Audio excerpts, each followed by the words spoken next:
ಕರ್ನಾಟಕ ರಾಜ್ಯದ ನೂತನ ಸಿಎಂ ಆಗಿ ಪ್ರಮಾಣ ವಚನ ಸ್ವೀಕರಿಸಿದ ಡಿಕೆ ಶಿವಕುಮಾರ್ ಹಾಗೂ ಉಪಮುಖ್ಯಮಂತ್ರಿ ಡಾಕ್ಟರ್ ಜಿ ಪರಮೇಶ್ವರ್ ಅವರಿಗೆ ಶುಭಾಶಯ ಕೋರಿ ನಗರದಲ್ಲಿ ಸಿಹಿ ಹಂಚಿ ಪಟಾಕಿ ಸಿಡಿಸಿ ಸಂಭ್ರಮಿಸಲಾಗಿದೆ. ಡಾಕ್ಟರ್ ಜಿ ಪರಮೇಶ್ವರ್ ಅವರಿಗೆ, ಕೆ ಮುನಿಯಪ್ಪನವರಿಗೆ,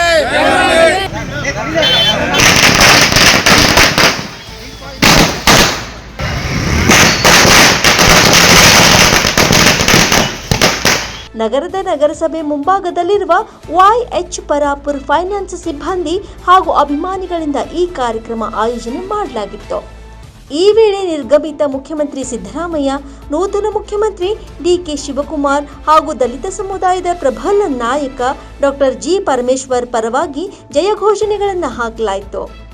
ಸಂಭ್ರಮಾಚರಣೆಯ ನೇತೃತ್ವವನ್ನ ವಿನಾಯಕ ಪರಾಪುರ್ ವಹಿಸಿಕೊಂಡಿದ್ದು, ನಮ್ಮ ಕರ್ನಾಟಕ ರಾಜ್ಯದ ನೂತನ ಸಿಎಂ ಆಗಿ ಇವತ್ತ ಪ್ರಮಾಣ ವಚನ ಸ್ವೀಕರಿಸಿದಂಥ ಡಿಕೆ ಶಿವಕುಮಾರ್ ಅವರಿಗೆ ಹಾಗೂ ನಮ್ಮ ಕರ್ನಾಟಕದ ನೂತನ ಉಪಮುಖ್ಯಮಂತ್ರಿಗಳಾಗಿ ಪ್ರಮಾಣ ವಚನ ಸ್ವೀಕರಿಸಿದಂಥ ಡಾಕ್ಟರ್ ಜಿ ಪರಮೇಶ್ವರ್ ಅವರಿಗೆ ಅಭಿನಂದನೆಗಳನ್ನು ಸಲ್ಲಿಸುತ್ತೇವೆ. ಇವತ್ತಿನ ದಿವಸ ಏನು ನಮ್ಮ ಡಿ ಕೆ ಶಿವಕುಮಾರ್ ಅವರ ಪ್ರಮಾಣ ವಚನ ಸ್ವೀಕರಿಸಿದರಲ್ಲ, ನಮ್ಮ ಪರಾಪುರ ಫೈನಾನ್ಸ್ ಸಿಬ್ಬಂದಿ ಹಾಗೂ ಅಭಿಮಾನಿಗಳ ಬಳಗದ ವತಿಯಿಂದ ಸಂಭ್ರಮಾಚರಣೆ ಇವತ್ತು ನಾವು ಮಾಡಿದ್ದೇವೆ.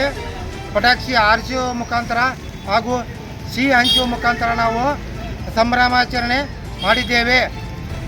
ಏನು ನಮ್ಮ ಡಿ ಕೆ ಶಿವಕುಮಾರ್ ಅವರು ಅವರು ನಂಬಿರುವಂಥ ದೇವರು ಅವರಿಗೆ ಇವತ್ತು ಏನು ಸಿ ಎಮ್ ಆಗಿ ಪ್ರಮಾಣ ವಚನ ಸ್ವೀಕಾರ ಮಾಡಿದ್ದಾರಲ್ಲ, ಅವರಿಗೆ ದೇವರು ಆಯುರ ಆರೋಗ್ಯ ನೀಡಿ ಅವರು ಕಂಡಂಥ ಕನಸು ನನಸಾಗಿ ನಮ್ಮ ರಾಜ್ಯನ ಇನ್ನೂ ಉತ್ತಮ ಮಟ್ಟಕ್ಕೆ, ಅಭಿವೃದ್ಧಿ ಮಟ್ಟಕ್ಕೆ ಕೊಂಡೊಯ್ಯಲಿ ಅಂತಂದು ಡಿ ಕೆ ಶಿವಕುಮಾರ್ ಅವರು ಅವ್ರಿಗಿನ್ನ ಶಕ್ತಿ ನೀಡಲಿ ಆ ದೇವರು ಅಂತ ಕೇಳ್ಕೊಂತ ನಾನು ಒಂದು 2-3 ಮುಗಿಸುತ್ತೇನೆ.